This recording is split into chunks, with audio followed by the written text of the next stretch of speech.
अजीज दोस्तों, अस्सलाम वालेकुम, नमस्ते, सत श्री अकाल, जय जिनेंद्रा, गुड आफ्टरनून।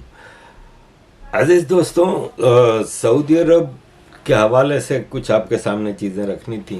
सऊदी अरब के इंडिया के साथ बढ़ते ताल्लुकात, सऊदी अरब के पाकिस्तान के साथ घटते ताल्लुकात, फिर मॉडर्नाइजेशन, सऊदी इकोनॉमी का डेवलपमेंट, फिर इसमें अमेरिका, दीगर चीज़ें आपके सामने रखना चाहूँगा।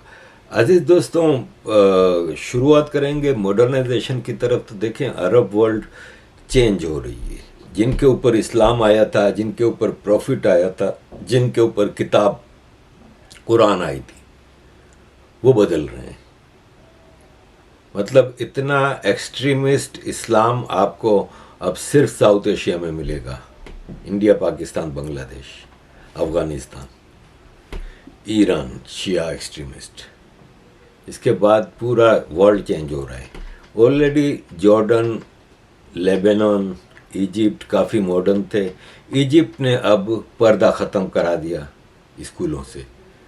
अब आप ये बताएं कि एक मुसलमान देश, आपको याद होगा कि जब भारत में पर्दा ख़त्म कराया गया था, वो लड़की मुस्कान का केस याद होगा आपको। कहाँ तक आवाज़ आई थी? वॉशिंगटन पोस्ट, राना अयूब वहाँ तक गई थी। और इजिप्ट में, एक इस्लामिक कंट्री में, बुर्का बैन है, एक आवाज़ नहीं उठ रही।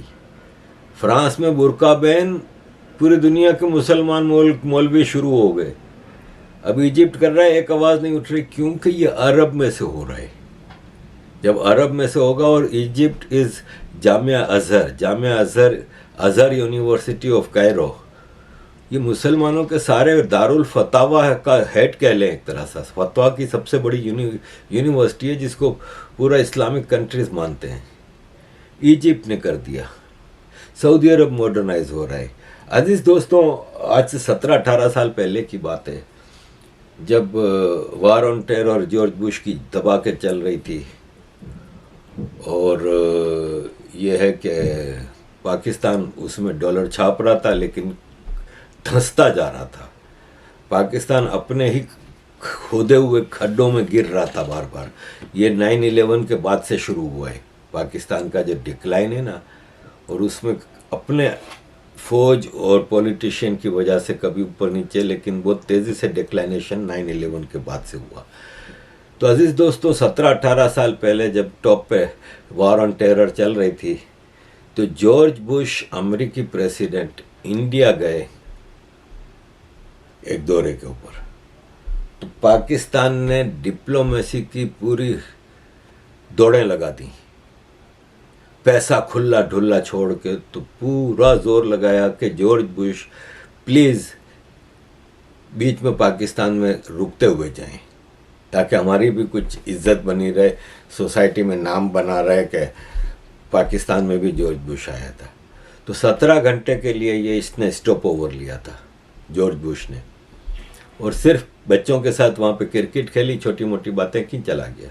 इंडिया में न्यूक्लियर ट्रीटी के ऊपर साइन किए,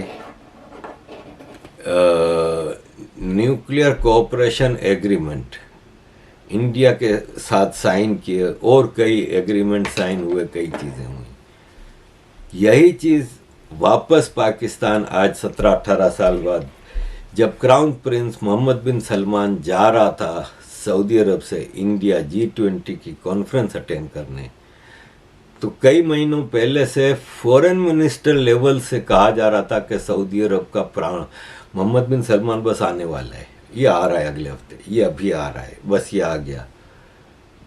कई महीनों से हर मिनिस्टर ने अपने बयान में बोल दिया, प्राइम मिनिस्टर ने कह दिया कि सऊदी अरब $25 बिलियन की इन्वेस्टमेंट कर रहा है पाकिस्तान में, और मोहम्मद बिन सलमान आ रहा है। इन्होंने पूरा डिप्लोमेटिक ऐसा वो सिनारियो बना दिया कि मोहम्मद बिन सलमान को तो जाहिर उसको भी पता है कि पाकिस्तान का इसके बारे में कौन क्या बयान दे रहा है। तो वो भी बैठ के सोचता होगा ना कि यार चलो यार चक्कर लगा लूँ, इतना ऑब्लाइज कर रहे हैं तो। लेकिन नहीं आया। इंडिया गया, इतना बड़ा MOU साइन करके आया, 2 दिन पहले तक किसी को पता तक नहीं था और ये $25 बिलियन मोहम्मद बिन सलमान आ रहा है कई महीनों से था। तो वो कहते हैं ना कि जब कामयाबी हो जाए तो कामयाबी का शोर ना मचाओ, कामयाबी खुद अपना शोर मचाती है। तो ये हमने G20 के बाद देख लिया। ये मोदी जी के साथ बहुत लंबे सफ़र पर अब इंडिया सऊदी अरब निकल चुके हैं। मोहम्मद बिन सलमान इंटरनेशनल पॉलिटिक्स में भी अब मोदी जी को फॉलो कर रहे हैं। आप कहोगे यार आप मोदी भक्त तो हर चीज़ मोदी की, मैं आपको बताता हूँ। देखें, रशिया यूक्रेन वार में पूरी दुनिया क्लियरली डिवाइडेड नजर आई, या अमेरिका के साथ या रशिया के साथ। एक इंडिया था जिसकी अमेरिका के साथ भी बहुत गहरी दोस्ती, रशिया के साथ दोनों से ट्रेडिंग भी कर रहा था, ऑल नॉर्मल। सऊदी अरब भी वही किया। सऊदी अरब ने भी आप पूरी रशिया यूक्रेन वार में देखें, अमेरिका को रिलीजियसली फॉलो नहीं किया, कोई फंड नहीं दिए, कोई ख़ास वो मदद नहीं की। और रशिया के साथ चाइना के साथ अपने ज़बरदस्त एग्रीमेंट साइन कर रहा है और कोऑपरेशन को बढ़ा रहा है। ये सऊदी अरब ने अभी एक डेटा क्लाउड सेंटर हवाई कंपनी जो है चाइनीज़, उसके साथ साइन किया है और 2 लाख सऊदी डेवलपर्स की ट्रेनिंग चाइना करेगा। तो all cloud computing including artificial intelligence, ये इस तरह के सऊदी अरब चाइना के साथ, इंडिया के साथ, रशिया के साथ, मतलब वो सऊदी अरब जिसकी सारा हिसाब किताब वेस्ट के साथ था, यूरोप और अमेरिका, उससे आगे कभी बढ़ा नहीं। अचानक आप देखें तो पिछले 4-5 सालों में सऊदी अरब ने जो पॉलिटिकल फॉरेन पॉलिसी का जो मोड़ लिया है ना, वो पूरा मोदी जी वाला है। मोदी जी का भी सबके साथ यही है। और हर अपने, अब देखें, ये भारत की अपनी फॉरेन पॉलिसी है, ठीक है ना। और इसको हम अक्सर जयशंकर जी से फॉरेन पॉलिसी, भारत की फॉरेन पॉलिसी के बारे में सुनते हैं। अभी जैसे मुसलमान लीडर्स के साथ जो है हिसाब किताब कि भारत के कंपेयरिंग टू पाकिस्तान, भारत के रिलेशनशिप अरब कंट्रीज के साथ इतने गहरे नहीं थे जितने पाकिस्तान के थे। ये मोदी जी के आने से पहले की बात है।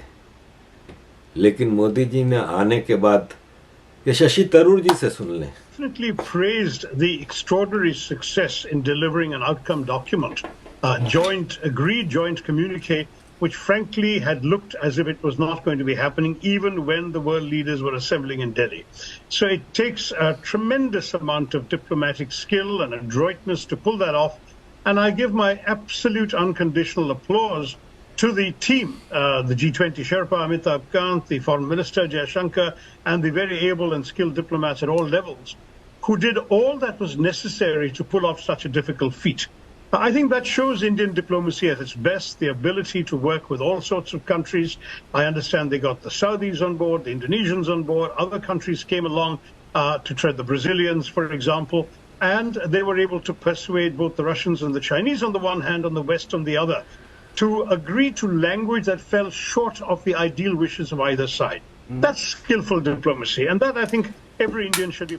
अजीज दोस्तों, G20 में भी भारत की जो डिप्लोमेसी थी, जो फॉरेन पॉलिसी की, जो हमने G20 की कामयाबी पे बहुत सारे लोगों ने लिखा है, बहुत ज़्यादा इस पे बोला भी गया है।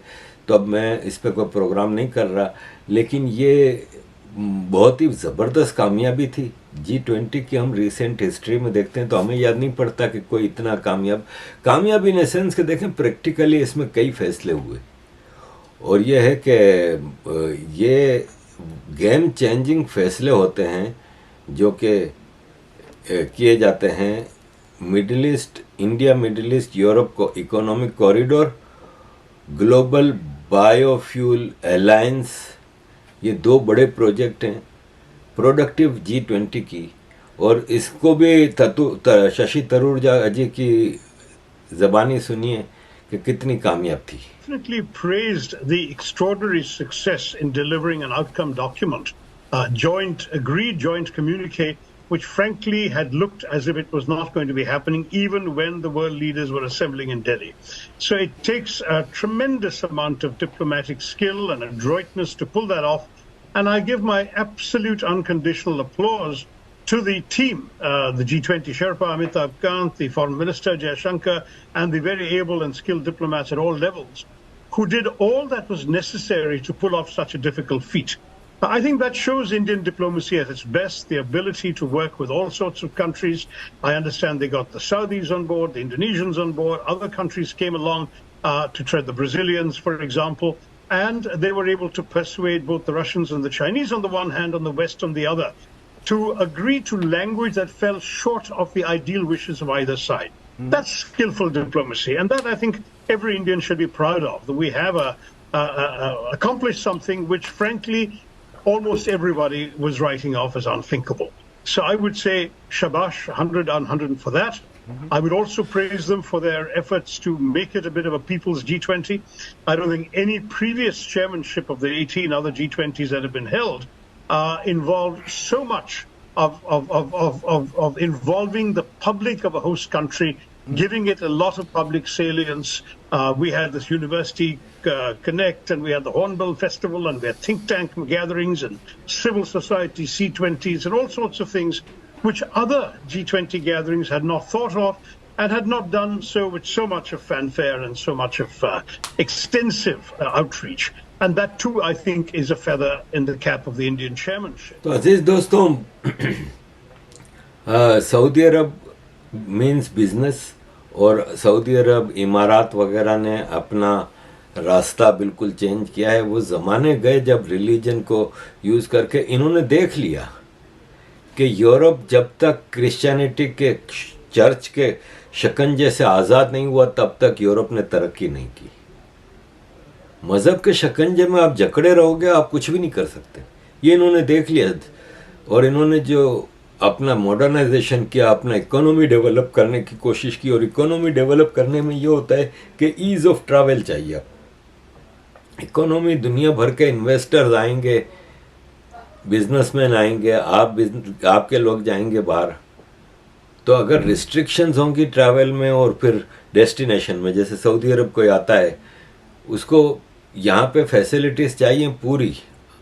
आपका इस्लामिक देश है तो आप रखो मक्का मदीना तक। तो ये आप देखिएगा कि सऊदी अरब में शराब वराब भी शुरू हो जाएगी मक्का मदीना को छोड़ के। तो ये है कि सऊदी अरब इज़ चेंजिंग अपनी फॉरेन पॉलिसी को, बिल्कुल इसने यू टर्न लिया है। अब टोटली डिपेंडेंट एक जगह पे नहीं है। और दूसरा, उसको अहमियत का अपनी एहसास हो गया है कि अब कुछ सालों की हमारी पेट्रोल की अहमियत है, उसको जगाना है तो अभी जगाना है। और इस वक्त दुनिया में एक बैलेंसिंग पावर के तौर पे चाइना, रशिया हैं, तो खेलो, जैसे इंडिया की फॉरेन पॉलिसी है। अजीज़ दोस्तों, एक बड़ी चीज़ हमने ये देखी कि इस G20 के लिए अबू धाबी से एक नक्शा इशू किया गया था जिसमें रूट बताया गया था, और ये ऑफिशियल G20 में नक्शा चलाया गया है। और ये अबू धाबी की सरकार ने, यानी इमाराती सरकार ने बनाई है। और चुपचाप ये G20 के लोगों ने इस नक्शे को देखा और एक्सेप्ट किया। उस नक्शे में गिलगित बल्तिस्तान और POK भारत में दिखाया गया है। ये एक क्लियर मैसेज टू पाकिस्तान है कि वी थिंक कि गिलगित बल्तिस्तान एंड POK भारत का है। आप ये देखें कि पाकिस्तान तिलमिलाया हुआ है। पाकिस्तान सोच रहा है कि हम इसके खिलाफ आवाज़ कैसे उठाएं, कि ये सऊदी अरब और अबू धाबी तो हमारे मालिक हैं, माई बाप हैं, इनसे तो अब भी हम पैसा लेके आए हैं, अब हम इनके खिलाफ आवाज़ कैसे उठाएं। मतलब यही नक्शा अगर कहीं और छपा होता बड़ी कॉन्फ्रेंस में G20 की स्टाइल में, तो पाकिस्तान ने उस मुल्क के सफ़ीर को बुला लेना था।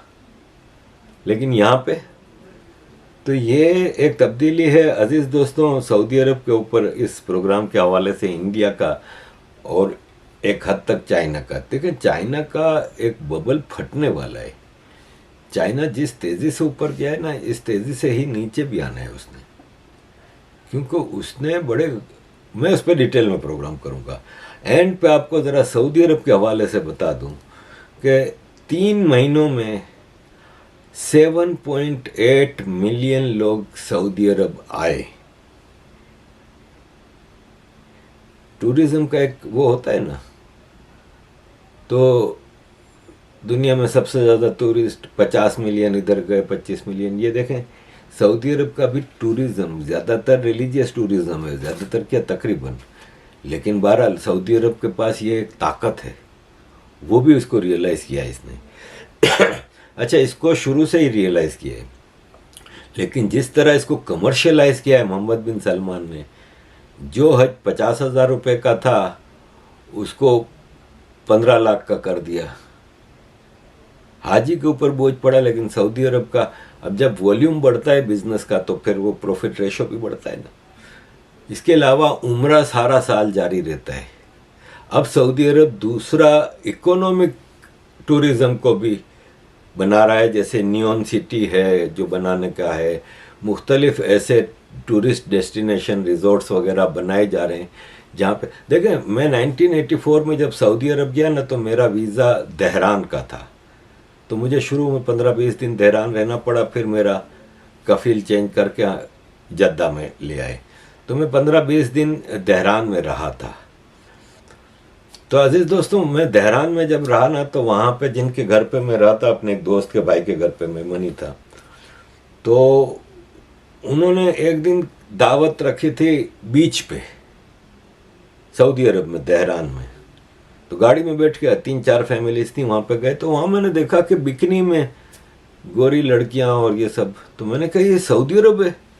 मैंने कहा शायद बहरीन वहरीन है। तो बोला नहीं सऊदी अरब है। तो मैंने कहा यहाँ पे ये सब? बोला ये आरामको बीच है। Aramco Arabian American oil company दुनिया की इस वक्त भी तीसरी बड़ी कंपनी है, एप्पल और अमेजोन के बाद शायद तीसरी बड़ी कंपनी है। ये आरामको की बीच है, अरबियन अमेरिकन ऑयल कंपनी की। और यहाँ पे सऊदी लो नहीं चलता, यहाँ पे बियर भी मिलती है, सब कुछ है। तो मैंने अपने एक अमेरिकन दोस्त से पास बनवा के ये इजाज़त ली थी पिकनिक की। तो उस वक्त 84 की बात बता रहा हूँ। तो आज भी सऊदी अरब में कई ऐसे एरियाज़ खोले जाएंगे और end of the day Mecca Medina को वो करके कि भाई यहाँ पे, वैसे भी अब मक्का में सिगरेट नहीं मिलती। मैं लास्ट टाइम गया था तो मक्का के काफ़ी दूर दूर तक सिगरेट पीने की भी इजाज़त नहीं है। तो ये है कि शराब का और इसका लिमिट करके मक्का मदीना, सऊदी अरब वो हो जाएगा। सऊदी अरब के पास पोटेंशियल है, इसलिए पोटेंशियल है कि सऊदी अरब के पास पैसा बहुत है और सऊदी अरब के पास कोई गरीब जनता नहीं है। सऊदी अरब के सारे लोग अमीर हैं और गरीब से गरीब भी जो है ना, वो पाकिस्तान के तो अमीर क्लास से भी अमीर है। सऊदी अरब को कोई इमीडिएट चिंता नहीं है, इंफ्रास्ट्रक्चर बना हुआ है, आगे इंफ्रास्ट्रक्चर बनाने के लिए बिलियंस ऑफ डॉलर की इन्वेस्टमेंट हो रही है, प्रोडक्शन की तरफ जा रहे हैं, एग्रीकल्चर को भी डेवलप किया जा रहा है इन रेगिस्तानों में। और फिर फॉरेन रिलेशनशिप में China, Russia, America, India, Europe, ये 5 पावर्स के बीच में बैलेंसिंग एक्ट करके Saudi Arabia is doing wonderful. Thank you very much अजीज दोस्तों for all your support. Kindly keep supporting.